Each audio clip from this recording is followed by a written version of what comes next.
અમરેલી બગસરાના ખારી ગામે ખેતમજૂર પર દીપડાનો હુમલો. રાત્રિના વરસાદમાં ખેતમજૂરના ઝૂંપડામાં ઘૂસ્યો દીપડો. વાડી સુધેલા ખેતમજૂર પર દીપડાએ હુમલો કરતા હાથના ભાગે થઈ ઇજાઓ. ખેતમજૂરને હાથમાં દીપડાના નખ વાગ્યા. સવારે ખેતમજૂર બગસરા હોસ્પિટલમાં સારવાર લીધી. સિંહોના આટાફેરા બાદ દીપડાના ભયથી ખેડૂતો ખેતમજૂરોમાં ભયનો માહોલ.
હું ઘટના બની છે ભાઈ? દીપડો ગરી ગયો હતો કઈ જગ્યાએ?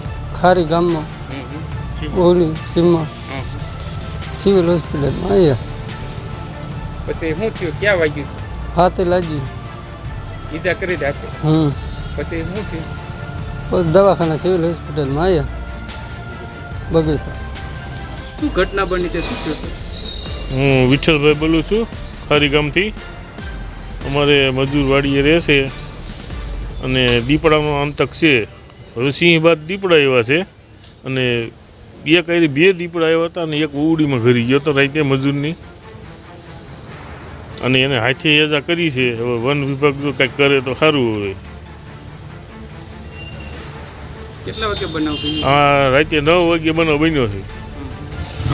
અને વરસાદ બહુ આવતો હતો, પછી તો દવાખાને જવાનો ડેરો થાય એટલે આમાં કરવું શું, અમારે એવું થાય નહીં. અત્યારે પછી સવારના આવ્યા છીએ સરકારી હોસ્પિટલમાં બગસરા. હવે વન વિભાગને હવે જાણ કરવા છે.